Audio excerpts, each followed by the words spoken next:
네. 안녕하세요, 학생 여러분들. 자, 지금부터 수업을 시작하도록 하겠습니다. 자, 오늘 이제 배울 내용은요, 이비즈니스 마케팅입니다. 마케팅. 자, 마케팅에 대해서 한번 배워보도록 하겠습니다. 자, 마케팅을 이제 배울 때는 이제 기본적으로 뭐 여러분도 아시다시피 이제 일단 개념을 좀 이해를 해야 될 것 같고요. 그 다음에 이제 마케팅의 패러다임 변화, 그리고 이제 소비자에 대한 이해, 그리고 이제 제품 전략, 가격 전략, 유통 전략, 그리고 홍보 전략, 그리고 마지막으로 이제 브랜드 전략에 대해서 배우게 될 겁니다. 자, 그럼 먼저 마케팅의 개념에 대해서 한번 볼게요. 자, 마케팅의 개념은 여기 이제 써져 있는 부분입니다. 그쵸? 여러분들 읽어보면 됩니다. 자, 그런데 마케팅이란 것은 결국 뭘 하는 거냐? 내가 가지고 있는 제품과 서비스에 대해서 구매자, 소비자가 더 많이 살 수 있도록 환경을 구현하거나 아니면 그런 소비욕, 구매 욕구를 일으키는 활동을 우리가 마케팅이라고 얘기합니다. 나 이거 사고 싶어. 뭐 이런 거 있잖아요. 그죠? 이거 나 필요할 것 같은데? 나 이거 하나 장만해주면 좋을 것 같은데? 이런 이제 욕구를 일으키는 것이 이제 마케팅이라고 이제 보시면 될 것 같습니다. 자, 근데 이제 마케팅을 하려면 기본적으로 나의 위치가 어디 있는지를 잘 봐야 되겠죠. 내가 어디에 위치하는지를 보고 거기에 맞는 마케팅에 대한 전략, 실행 계획, 그 다음에 실행, 그 다음에 평가 및 환류 활동을 펼쳐야 될 겁니다. 자, 이거 어디서 많이 들어봤죠? 이거 지지난 시간에 배웠던 경영 전략에서 나왔던 얘기입니다. 기업을 경영하기 위해서 대내 환경 분석을 하고 그 대내 환경 분석을 통해서 전략을 수립하고 그 전략을 이행하고 성과 평가를 하고 환류하는 활동. 이거 이제 우리 경영 전략에서 배웠습니다. 마케팅도 똑같습니다. 앞서 말씀드린 것처럼 소비자, 구매자가 나의 제품과 서비스에 대한 구매욕, 소비 욕구를 일으킬 수 있도록 거기에 합당한 전략을 수립하고 실행 계획을 수립하고 실행하고 그걸 평가하고 환류하는 활동. 이거 이제 마케팅을 이제 보시면 되겠죠. 자, 그런데 제가 뭐라고 말씀드렸습니까? 내가 이 마케팅을 하려면 내가 지금 어느 위치에 있는가라는 걸 이제 판단해야 되겠죠. 그 어느 위치에 있는가라고 이제 판단하는 부분이 지금 여기에 나와져 있는 요 그림입니다. 요거. 자, 요거 이제 잘 보겠습니다. 자, 내가 일단 기존 시장에 내가 가지고 있는 기존 제품을 가지고 들어가야 된다. 이거는 이제 당연히 이제 시장 침투 전략이 이제 필요할 겁니다. 내가 지금 시장을 침투하는 상황. 그 시장을 침투하는 상황에서는 당연히 거기에 걸맞는 마케팅 활동이 이제 필요하겠죠. 예를 들어서 가격을 인하한다든지 아니면 동일 가격에 경쟁사보다 먼저 선점하고 있는 경쟁사의 제품보다 기능을 다양하게 한다든지 아니면 디자인을 이쁘게 한다든지 뭐 이런 것들이 이제 필요하겠죠. 자, 기존 시장인데 내가 신제품으로 들어간다. 당연히 이건 제품 개발을 먼저 하고 들어가야 되겠죠. 제품 개발. 근데 제품 개발할 때부터 그럼 이 새로운 제품들을 어떻게 판매할 것이냐, 어떻게 이제 마케팅 할 것이냐, 라는 이제 마케팅 전략을 이제 수립해야 될 겁니다. 자, 그 다음에 내가 신규 시장인데 기존 제품을 들어간다. 신규 시장인데 기존 제품을 가지고 들어간다. 이건 당연히 이제 시장 개발해야 되겠죠. 시장 개발할 때 마케팅은 인지도, 특히 이제 긍정적인 인지도를 얼마나 쌓게 할 것이냐, 라는 부분에 대한 마케팅 전략도 필요할 겁니다. 이제 반면에 신규 시장에 내가 신제품을 이제 들어간다. 그럼 이제 우리 다각화라고 얘기를 하죠. 그럼 이 다각화에 대해서도 당연히 거기에 걸맞는 홍보 또는 마케팅 전략이 필요할 겁니다. 자, 그래서 기본적으로는 내가 마케팅을 하기 전에 내가 마케팅을 해야 되는 사항이 어떤 사항인지를 이거 보시는 것처럼 제품 시장 매트리스 통해서 이제 파악할 수도 있다라고 이제 이해를 하면 되겠습니다. 자, 여러분들 이 제품 시장 매트리스는 잘 기억을 해 두셨으면 좋겠습니다. 자, 다음 볼까요? 자, 다음은 이제 마케팅의 이제 개념인데요. 특히 이제 이비즈니스 마케팅의 개념인데, 당연히 이제 이비즈니스 마케팅은 인터넷 환경에서 이루어지는 기업들, 인터넷 환경에서 이루어지는 이제 기업들, 그러니까 전자상거래 기업들, 또 인터넷 환경에서 물건을 사고 파는 기업들이 이제 마케팅을 하고 있는데, 중요한 건 이제 보시는 것처럼 마케팅의 수단이 인터넷입니다. 인터넷. 자, 근데 요즘은 이제 인터넷에 추가되는 게 있죠. 뭐가 있습니까? 바로 모바일입니다. 모바일이 이제 추가가 되죠. 여러분들 스마트폰 손에 안 놓잖아요. 인터넷은 여러분들 뭐 컴퓨터는 여러분들이 이제 들고 다닐 수 없으니까 뭐 태블릿이나 노트북이 아닌 이상은 꺼두죠. 근데 스마트폰 어떻습니까? 항상 켜져 있습니다. 항상 켜져 있고 내가 항상 필요로 할 때 인터넷 와이파이를 연결해서 내가 검색도 하고 뭔가 상품을 검색도 하고 내가 이제 뭔가 물건을 구매할 수 있도록 할 수 있죠. 자, 그래서 요즘은 모바일에 대한 마케팅도 굉장히 활발하게 이루어지고 있다. 이렇게 이제 보면 되겠습니다. 자, 이 비즈니스 마케팅의 특징을 보면요. 일단 첫 번째는 이제 시장을 세분화하고 잠재 고객을 확인하고요. 그 다음에 이제 다양한 매체를 이용한 광고, 촉진 전략을 수립을 하고, 그 다음에 내 사이트에 방문하는 내 웹페이지 또는 내 앱에 방문하는 고객의 정보를 수집하고, 그리고 고객과 상호작용에 대한 수단을 마련하고, 그 다음에 고객으로부터 어떤 제품이나 서비스에 대한 피드백을 받습니다. 그리고 마지막으로 인터넷을 통한 고객 서비스를 지원하죠. 자, 이게 마케팅인데요. 이 비즈니스 마케팅의 특징인데요. 결국은 이 모든 사항들이 인터넷을 통해서 이루어진다. 이렇게 이제 보면 되겠습니다. 인터넷을 통해서 이루어진다. 이렇게 이제 보면 되겠죠. 자, 그런데 여기 대부분요, 여기서부터 여기까지 있죠. 여기까지. 아유, 왜 이래. 죄송합니다. 여기까지.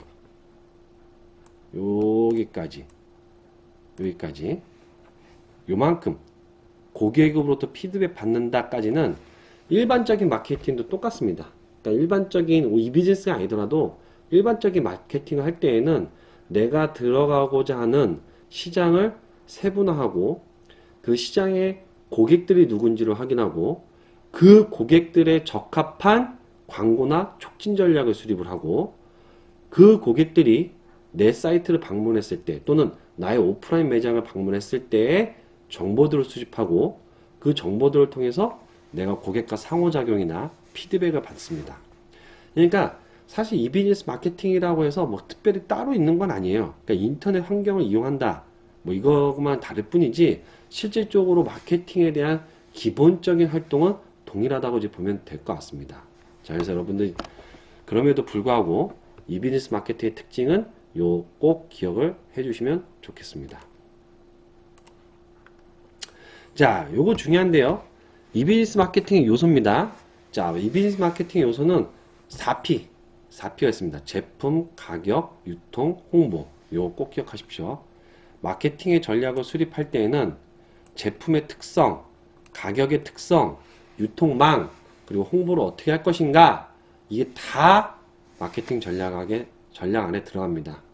그러니까 시장을 세분화하고 고객을 확인하죠.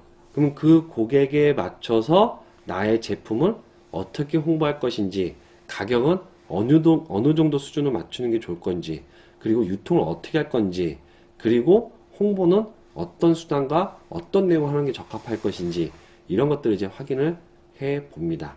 자, 그래서 마케팅의 전략 4가지, 이 4가지 요소는 꼭 기억을 해 주셨으면 좋겠습니다.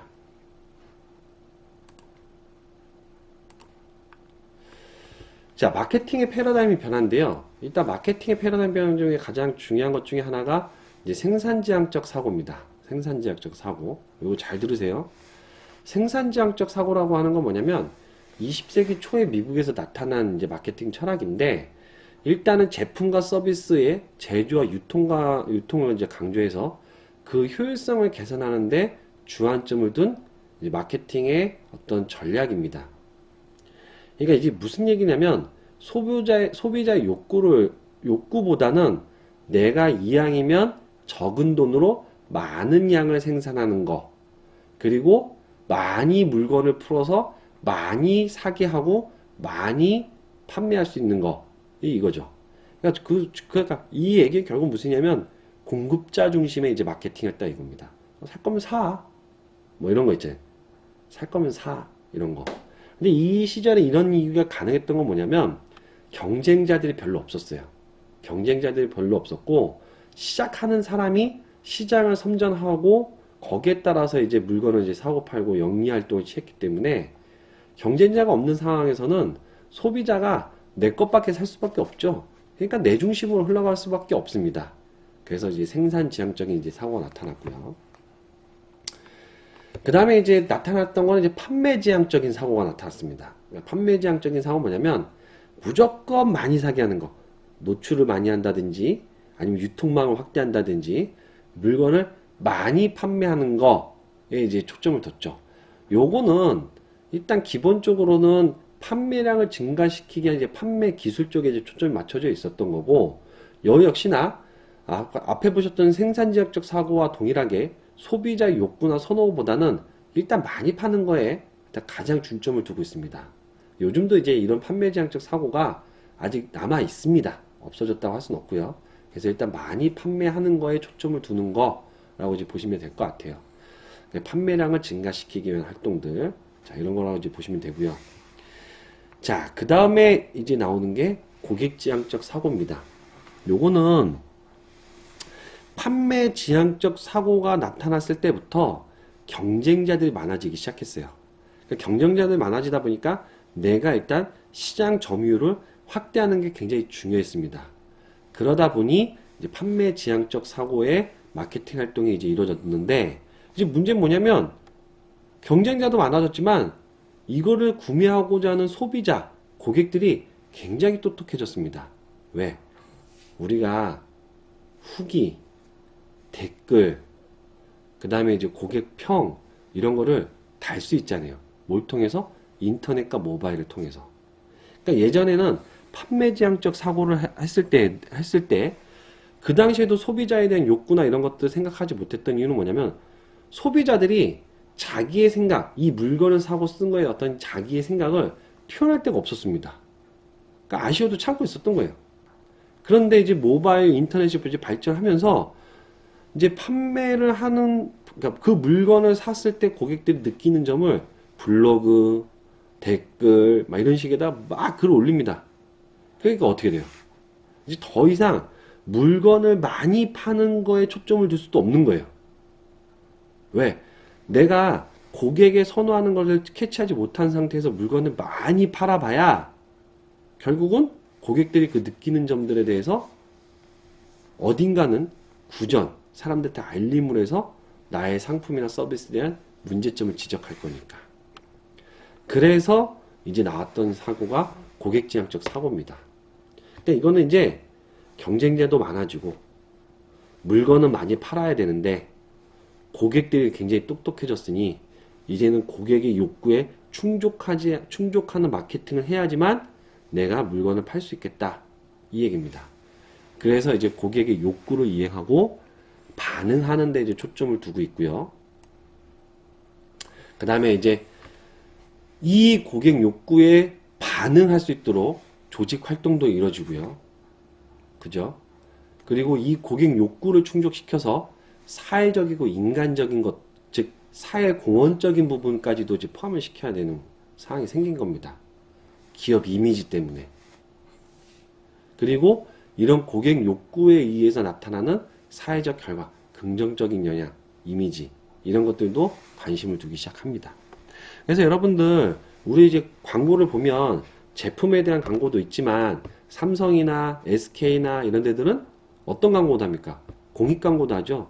자기네 회사의 어떤 공헌적 활동에 대한 광고도 합니다. 이미지 개선. 맞죠? 좋은 이미지, 긍정적 이미지를 심어주기 위해서. 자, 그래서 어쨌든 간에 기본적으로 여러분들이 이해를 해야 될 거는 생산지향적 사고에서 판매지향적 사고로 넘어왔고, 지금은 고객지향적 사고로 넘어왔다 라고 이제 보시면 되고요. 그 이유가 인터넷, 모바일 등을 통해서 고객들이 자기의 생각을 자유롭게 표현할 수 있기 때문에 단순히 공급자 중심에서 또는 물건을 많이 팔겠다라고 하는 이 사고를 가지고는 절대 살아남을 수 없는 세상이 됐다. 그래서 고객을 생각하는 고객지향적 마케팅 사고가 등장하겠다라고 이해를 하면 되겠습니다. 자, 그 다음에 이제 시장지향적 사고라는 게 있는데요. 시장지향적 사고.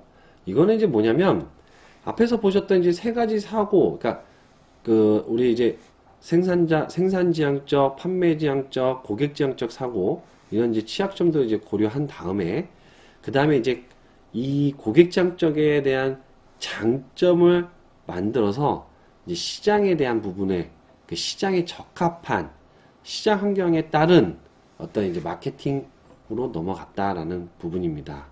자, 그래서 시장 환경이라는 부분은 사회적인 환경, 정부 정책, 지역적 환경, 기술적 환경, 경제적 환경, 그러니까 이 시장이 가지고 있는 이런 사회적, 정책, 경제적, 기술적, 지역적 환경에 대한 부분들을 고려해서 마케팅을 하는 활동, 그리고 이런 환경을 통해서 뭔가 새로운 제품이나 서비스도 만들어내는 활동, 이걸 이제 시장 지향적 사고다라고 이제 보면 되겠습니다.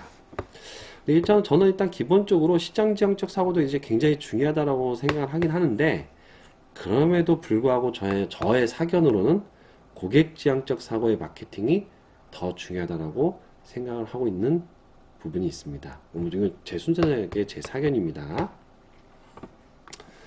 자, 시장 지향적 사고에 대해서 이런 부분이 있습니다. 자, 지금 이제 표 8-1 있어요. 다음과 같은 상황에서의 시장에서 M 회사의 신제품 전략은 어떻게 이제 수행을 해야 될 것이냐. 자, 일단은 M의 기술력은 A예요. 경쟁사의 기술력은 C입니다. 시장의 기술력은 C예요. 그러면 고객의 니즈의 전략은 어떻게 펼쳐야 될 것이냐. 아무도 모른다. 뭐 이런 부분입니다. 자, 그러면 지금 우리는 어떤 전략을 취해야 되느냐? B급 제품을 이제 출시를 해야 된다는 얘기입니다. 자, 그 이유가 뭐냐면 고객이 원하는 수준과 기술력의 차이가 있으면 고객이 이제 일단 이질감을 느낀다는 얘기가 있고요. 두 번째는 지금 보시면 우리가 A라는 게 있지만 이 C라는 회사가 언젠가는 A까지 금방 쫓아옵니다. 그러니까 무슨 얘기냐면 단계적으로, 그러니까 내가 B 정도만 출시를 해도 경쟁사보다 낫다는 거잖아요. 그러면 경쟁사가 B에 올라왔다. 그럼 난 또 A의 제품을 이제 내놓으면 되는 거니까 굳이 내 패를 다 보여줄 필요는 없다는 얘기입니다. 무슨 말인지 아시겠죠? 자, 그럼 이제 이 얘기예요. 자, 한번 봅시다. 만약에 고객이 나는 C 정도만 좋아. 그러니까 어떤 기술력이 C 정도면 됐으면 좋겠어.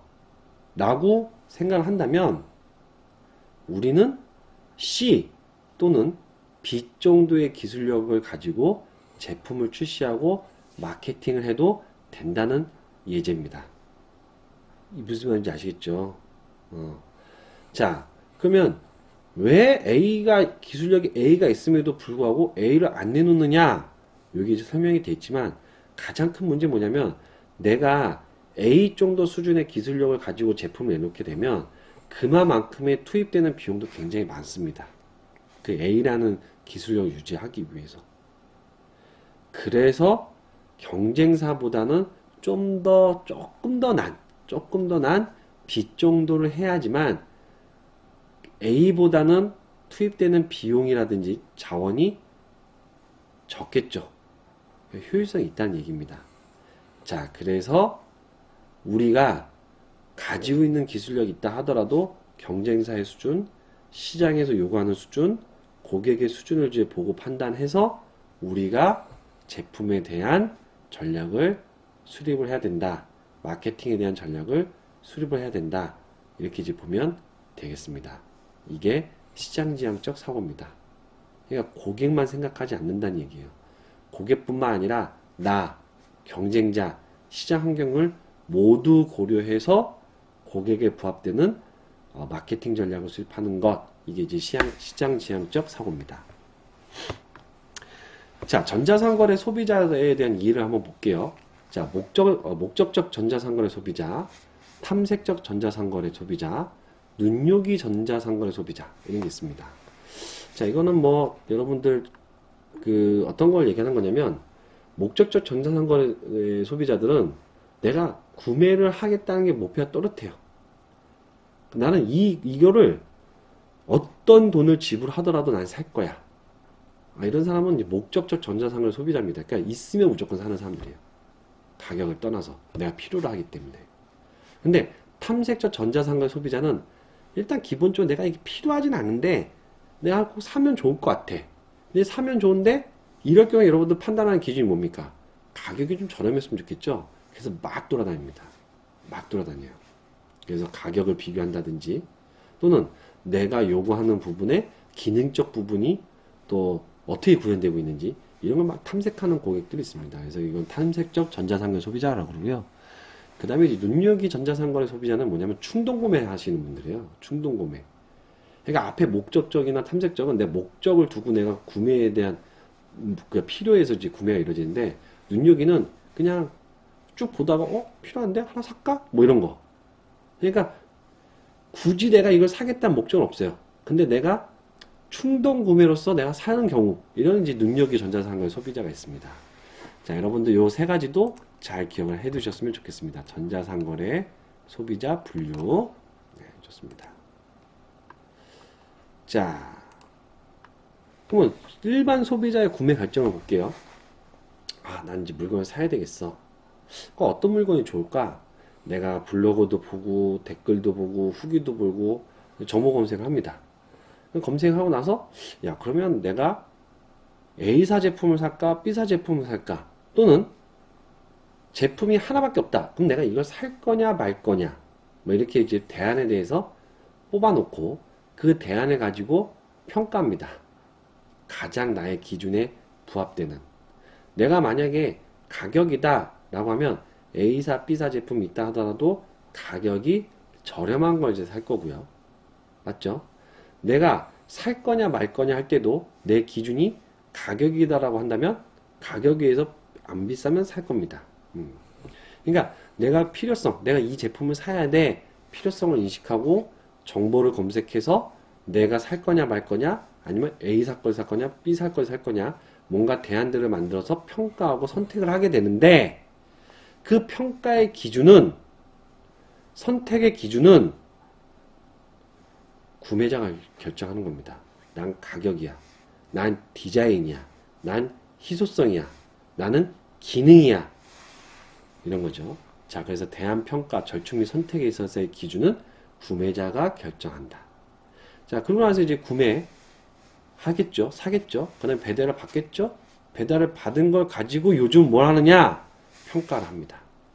평가를 해서 내가 남한테 얘기를 하든지 어딘가 글로 남기든지 특히 이제 인스타그램, 페이스북, SNS, 소셜미디어라고 그러죠. 그런 데다가 기록을 하고 남깁니다. 그게 이제 소비자 구매의 결정 과정인데요. 여러분들 요 소비자 구매 결정 과정 요거 기억하셨으면 좋겠습니다. 시험 문제 나올 겁니다. 자, 그러면 전자상거래 소비자의 구매 활동은 어떠냐? 앞에서 이제 일반 구매자죠. 전자상거래. 내가 일단 필요한 걸 알아요.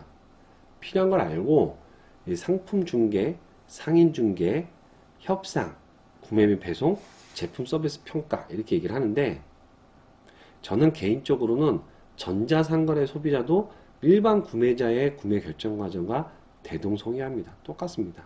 여기는 이제 전자상거래 이 비즈니스가 이제 뭐 교과목이다 보니까 상품 중개, 상인 중개 뭐 이런 것도 이제 나오긴 하는데 뭐 상인품 중개, 상인 중개라는 게 결국 딴 건 아니고요. 여러분들 11번가 한번 생각하시면 돼요. 11번가, GS샵 이런 데 보면 내가 물건을 검색하면 어디에 있습니까? 11번가에 등록된 제품을 등록한 기업들을 중개해준 역할을 하죠. 누가? 11번가가. 그 얘기를 하는 겁니다. 그러니까 우리가 필요 인식을 하면 구매하는 사이트, 그러니까 내가 그 기업에 직접적으로 온라인 구매를 못하고 뭐 하는 경우도 있겠지만 그걸 다 모아놓은 쇼핑몰에 가서 검색을 해서 상품을 중개하거나 상인 중개를 하는 이제 쇼핑몰에 같은 온라인 쇼핑몰에 들어가서 이제 검색을 하고 그 제품을 구매하는 활동이 이루어지게 되죠. 그래서 그걸 강조하기 위해서 상품 중개, 상인 중개 이렇게 얘기를 하지만 사실은 그냥 일반 소비자 구매 결정 과정과 그게 크게 다르지 않다고 저는 생각합니다. 그렇지만 이것도 잘 기억을 해 두십시오. 근데 여러분들 앞에 있는 이 5단계를 더 잘 외워두시기 바랍니다. 자, 그러면 이제 전자상거래 이제 전략도 있습니다. 제품의 전략들이 있는데, 자, 제품이라고 하는 거는 재화나 서비스 중 하나 또는 두 가지 개념의 조합으로 개인이나 조직의 목표를 충족시키기 위한 교환의 대상을 우리가 제품이라고 그러는데요. 이 제품에는 편의품, 선매품, 전문품 이런 게 있습니다. 자, 이게 뭐냐? 편의품. 자, 여러분들 제일 잘 들어보세요. 원시인이다. 원시인. 그럼 원시인이 가장 중요하게 생각하는 제품은 뭘까요? 그 당시에. 당연히 의식주에 해당이 되겠죠. 옷, 먹는 거, 그리고 내가 주거와 관련된 것들, 의식주와 관련된 부분이 필요합니다. 그걸 되게 좋아할 거예요. 그걸 사고 싶어 할 거예요. 그 의식주와 관련된 제품을 다른 말로 하면 뭐라 그러냐? 생필품 이렇게 얘기합니다. 생필품 이렇게 얘기합니다. 자, 이 생필품을 없으면 사람들은 살 수가 없습니다. 그래서 생필품은 꼭 있어야 돼요. 근데 사람이 살아가는데 꼭 필요하니까 이 생필품의 가격은 가급적 저소득층도 구매할 수 있도록 가격을 일정 수준 유지합니다. 누가? 정부에서. 맞죠? 자, 그 생필품에 해당되는 게 여기에 해당되는 편의품입니다. 편의품. 얘가 편의품은 딴 얘기 아니라 생필품, 치약, 세제, 옷, 음식 뭐 이런 것들. 그거에 대한 부분을 이제 우리 편의품이라고 그러고요. 자, 이 원시인들이요. 막 이제 살죠. 막 이제 사람이 됐습니다. 사람이 됐는데 이제 산업혁명이 딱 생기면서 생필품이 대량 생산하기 시작됩니다. 대량 생산하기 시작해요. 대량 생산. 그 대량 생산을 하는 순간에는 생필품이 이제 충족해지겠죠. 그러니까 이제 뭘 생각하느냐? 생필품 넘쳐나니까, 그러면 이왕이면 편리한 거, 이왕이면 나한테 좀 유익한 거, 재밌는 거, 이런 걸 이제 찾기 시작합니다. 그걸 이제 우리가 뭐라 그러냐면, 상품, 이렇게 얘기합니다. 그러니까 상품은 없어도 사람이 살 수가 있어요. 자동차 살 수 있잖아요. 뭐 걸어다니면 되니까. 근데 내가 옷 없으면 못 살잖아요. 음식 없으면 못 살잖아요. 그러니까 사람이 살아가는데 반드시 필요한 건 생필품. 생필품 말고 그 외에 편리성, 심미적인 거 이런 것들. 그러니까 살아가는데 전혀 없어도 문제가 안 되지만 내가 편리성이라든지 어떤 유익하고 유쾌하고 재미를 위해서 만드는 필요한 물품들, 이걸 이제 우리가 상품 이렇게 얘기합니다. 자, 그런데 이 상품이요 어떤 일을 하느냐? 여기 나와져 있습니다. 상품.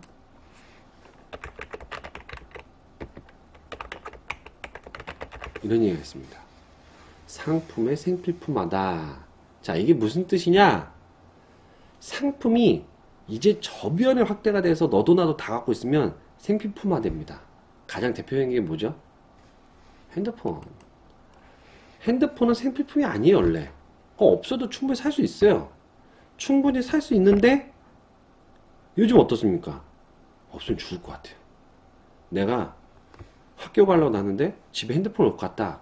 내가 지각을 할지언정 다시 돌아와서 핸드폰을 갖고 옵니다. 그러니까 그게 이제 그만큼의 상품이 내 몸에서 떨어지면 안 되는 생필품화 됩니다. 그게 이제 상품이 생필품화예요. 자, 그 다음에 이 상품 중에서 내가 편리성, 심미적인 거 이런 것도 있지만 같은 거라도 브랜딩, 고급화 이런 것들이 더 이제 얹어지면서 전문품, 사치품들이 나오기 시작합니다. 그래서 편의품, 선매품, 전문품인데 결국 무슨 얘기냐? 편의품은 생필품에 대한 얘기다. 선매품은 생필품이 아닌 사람들이 편리성이나 심미적인 것 때문에 만들어낸 제품을 우리가 상품이라 그런다. 근데 이 상품도 저변의 확대가 되면 생필품화가 된다. 그리고 이 상품들 중에서 내가 고가를 주고라도 그 희소성 때문에 내가 사겠다라고 하는 부분은 전문품이라 한다. 이렇게 이제 일하면 되겠습니다. 자, 디지털 제품의 이제 특징인데요. 일단 질량이나 굳이 부피를 하지 않죠. 통신망에서 전달되고 복사가 가능하고 동시에 여러 사람의 서비스가 가능합니다. 그래서 우리가 이걸 뭐라 그러죠? 콘텐츠 이렇게 얘기하죠. 콘텐츠. 그죠? 자, 그래서 이 콘텐츠를 우리가 인터넷 망을 통해서 제공해주고 거기에 따른 정당한 대가를 받습니다. 근데 이 콘텐츠는 복사가 가능하지만 요즘은 디지털 저작권 보호법 이런 것 때문에 복사를 해서는 안 되죠. 그리고 여러분들 이러한 콘텐츠들은 여러 사람이 동시에 접속해서 이용할 수가 있습니다.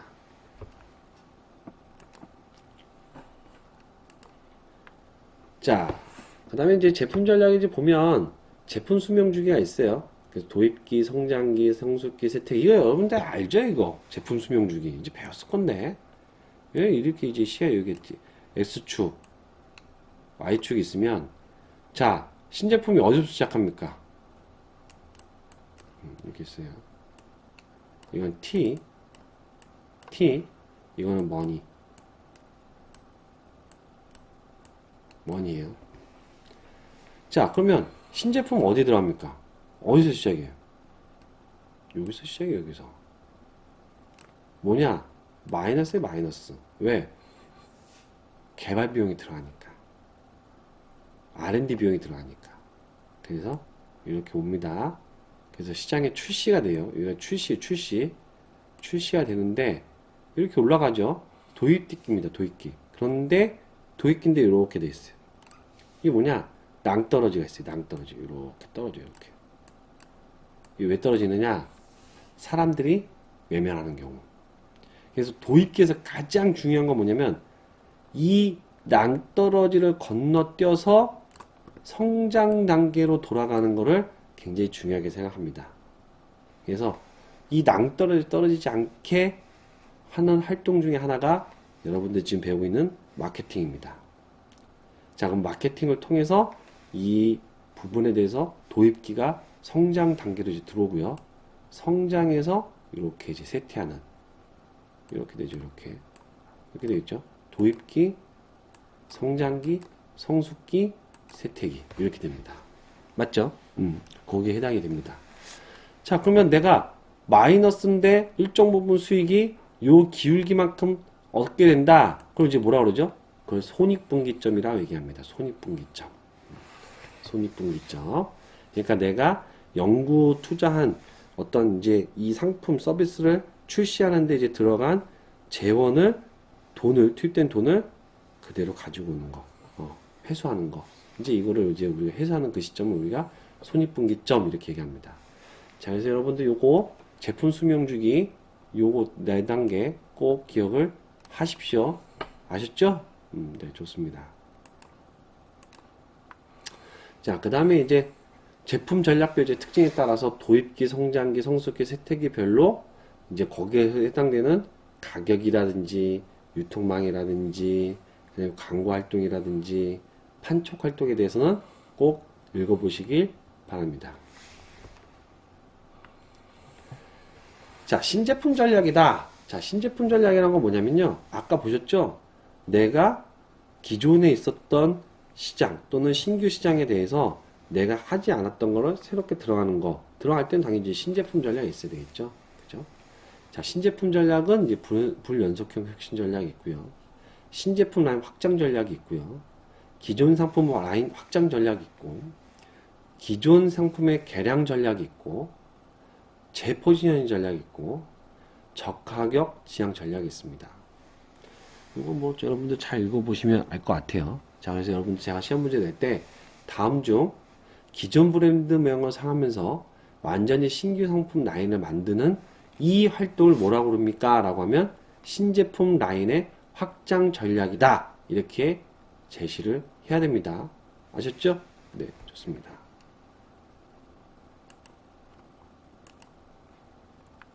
자, 가격은 당연히 내가 제품의 서비스에 대해서 이제 책정하는 부과하는 금액을 우리가 이제 가격 이렇게 얘기합니다. 가격, 그죠? 가격, 제품에 부과되는 금액. 그러니까 이 제품의 가치를 따지고 나서 가격을 이제 매기게 되겠죠. 이거 여러분들 뭐 잘 알고 있는 내용일 겁니다. 자, 가격 결정 이론에는 여러 가지가 있는데 기업들이 재화 서비스를 제공하는 대가를 이제 결정하는 과정을 우리가 가격 결정 이론이라고 그러고요. 이 가격의 요소는 생산비, 시장 가격, 경쟁, 시장 상황, 브랜드와 재화, 품질, 그리고 이런 것들을 이제 고려해서 적정 가격을 선정을 해야 됩니다. 자, 그래서 비용 기준 가격 결정은 뭐냐면 내가 일단 들어간 돈을 해소해야 되니까 그걸 고려해서 이제 가격을 결정하는 경우입니다. 대부분 이제 손익분기점을 이제 그려놓고 이 손익분기점을 도달하는 데 있어서 내가 가격을 어떻게 가져가야지만 고객들이 내가 큰 누수 없이 부담 없이 구매할 것이냐, 이런 부분 이제 비용 기준 가격 결정이라고 이제 보시면 되겠죠. 자, 그다음에 가치 기준 가격 결정이라는 건 뭐냐면 내가 만든 제품과 서비스들이 고객한테 갈 때 이 고객에게 주는 어떤 가치, 그 가치의 크기를 보고 가격을 결정하는 형태가 가치 기준 가격 결정입니다. 자, 그래서 정가로 할 거냐, 아니면 부가가치를 주고 가격을 인하하기보다 좀 차별화된 전략을 통해서 제값을 받을 거냐. 왜냐면 기존 제품의 기존 시장은 아무래도 가격 경쟁력이 굉장히 중요하거든요. 그렇죠? 그래서 가격 경쟁력을 이제 갖추는 부분에 있어서 내가 가격을 낮추는 경우도 있지만 그 가격에 부합되는 어떤 재화나 서비스의 차별화 전략을 제시하는 것도 해당이 되겠습니다. 그다음에 상시저가 판매는 있고요. 뭐 이제 할인이 없는 대신에 매일 낮은 가격으로 이제 판매하는 거. 뭐 요즘 이제 할인도 있긴 하죠. 뭐 때가 되면 어떤 시점을 타서 이제 할인하는 경우도 있습니다. 고조 가격 결정은 뭐냐면 높은 가격을 이제 고수하되 EDLP보다 낮은 가격. 이제 기본적으로 이제 가지고 있는 상시저가 판매보다는 낮은 가격으로 판촉하는 활동을 이제 우리가 고가 가격 결정이다 이렇게 얘기합니다. 그래서 여러분들 기억을 해주시면 좋겠습니다. 자, 그 다음에 경쟁 기반 가격 결정이 있는데요. 이건 뭐냐면 경쟁자의 가격을 가지고 이때 고려해서 가격을 결정하는 부분이 경쟁 기반 가격 결정입니다. 실세 가격 결정, 그러니까 이제 경쟁자의 가격을 전적으로 의존해서 결정하는 거. 네가 10원이야? 나도 10원 할게. 이런 거. 나 10원이야? 나는 이제 후발주니까 난 95원 할게. 나는 이제 9.5원 할게. 뭐 이런 거 이제 가격 결정, 경쟁 기반의 가격 결정이다. 이렇게 이제 보면 되겠습니다.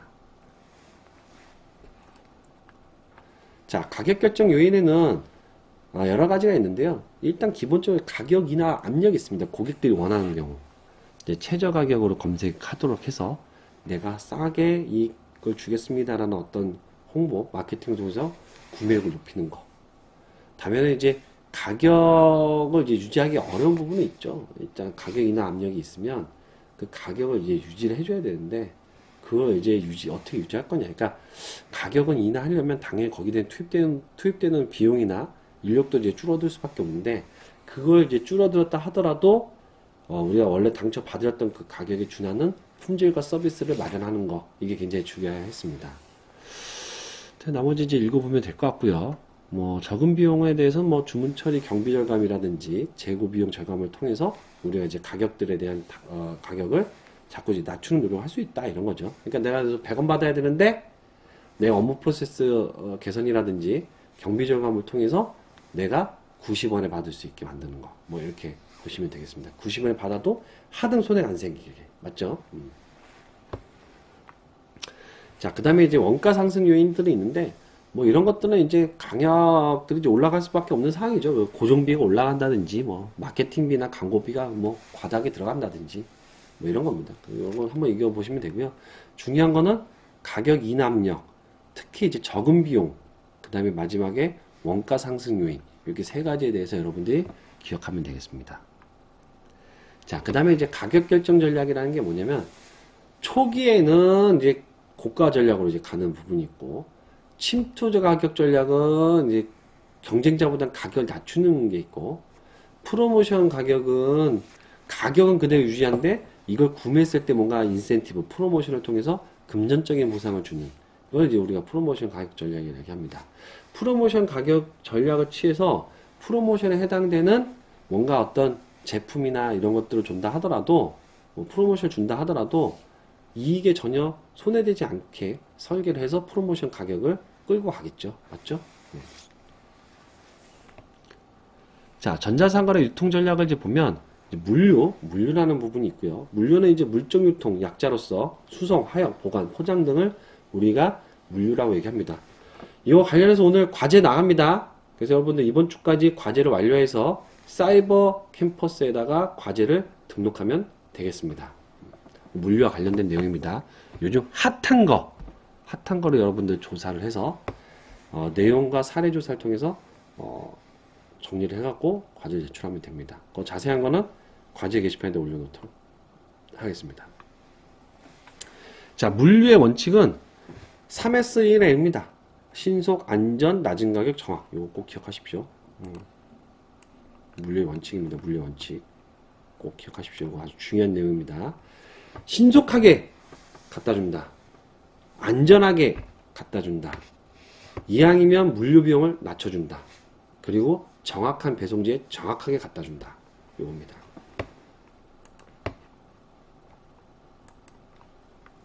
자, 그래서 이제 물류의 7R 원칙이라고 해서 적절한 상품, 적절한 품질, 뭐 적절한 양을 적절한 시기, 장소, 적절한 인상을 주면서 적절한 가격으로 거래치를 전달하는 거. 그러니까 적절하게 주라 이거죠. 적절하게. 더 받지도 말고 덜 받지도 말고 적절하게. 자, 그래서 여기 7S도 잘 기억을 하십시오. 상품, 가격, 인상, 장소, 시기, 양, 품질 뭐 이런 겁니다. 잘 기억하시면 좋겠습니다. 자, 물류의 기능은 이제 운송, 하역, 보관, 포장, 정보 이렇게 되어 있고요. 당연히 이제 운송해서 내려놓고 보관하고 포장하고 다시 이걸 운송해서 유통망에다 깔아주고 뭐 이런 걸 이제 물류의 기능이라고 이제 보시면 되겠습니다. 자, 물류 유통 환경 변화가 있는데요. 이제 요즘은 이제 통합 물류 관리라고 해서 오늘 이제 과제로도 나갈 건데 풀필리먼트라는 뭐 이런 이론들도 있습니다. 그래서 이제 물류의 통합 관리, 그다음에 이런 부분들도 있고 뭐 새로운 뭐 요구들도 있죠. 물류 서비스에 대해서 특히 이제 코로나 때문에 요즘 이제 비대면 굉장히 중요하죠.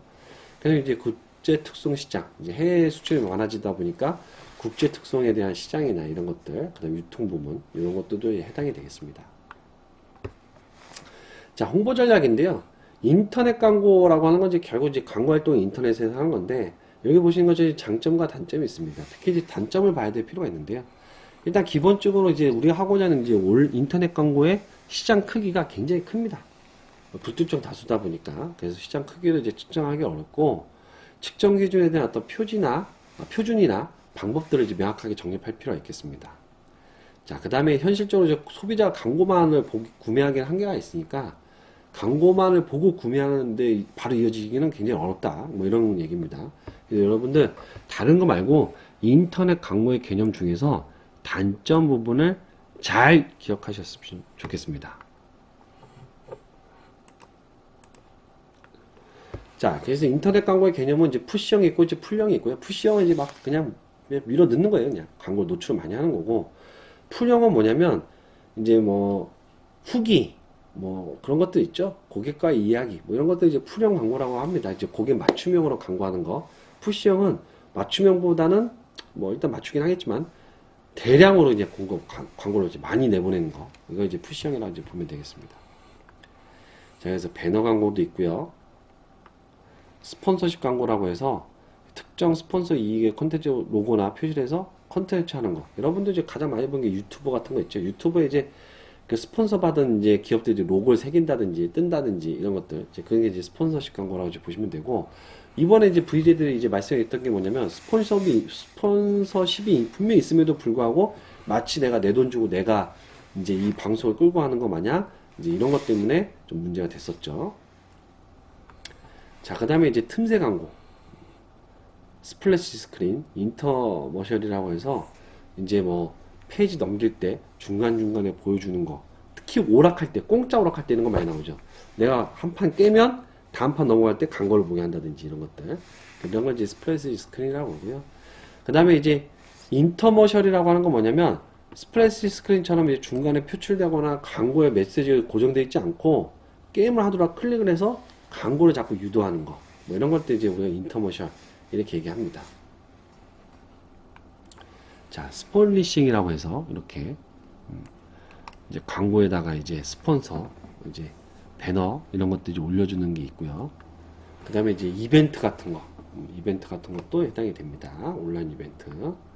그다음에 이제 콘텐츠 광고, 그 이제 실질적으로 이제 웹사이트나 광고 콘텐츠에 이제 분류가 돼서 이제 들어오는 경우 이런 것들을 이제 우리가 콘텐츠 광고 이렇게 얘기를 합니다.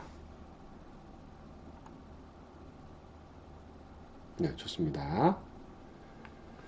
자, 그래서 인터넷 광고 효과는 이제 측정 지표가 있는데요. 고객이 얼마나 많이 방문했느냐, 등록자가 실제 뭐 와서 잠재 고객들이 등록을 했느냐, 방문자 수, 페이지 뷰, 히트 수 이런 것들이 다 인터넷 광고 효과를 측정하는 지표들입니다. 이것도 잘 기억을 해두시면 좋겠습니다.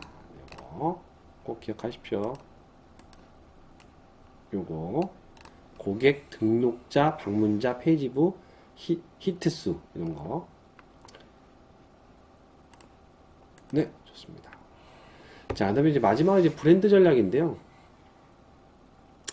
이제 브랜드는 이제 타사 제품과 이제 구별하기 위해서 사용되는 이름입니다. 로고, 심볼, 캐릭터, 포장, 디자인, 징글, 뭐 슬로건 이거 다 총칭하는 건 이제 브랜드 전략인데, 일단 브랜드가 긍정적인, 그러니까 일단 브랜드가 일단 있어야지 여러분들 이제 구매자들이, 소비자들이 이제 제품의 이름을 더 기억하기 쉽고요.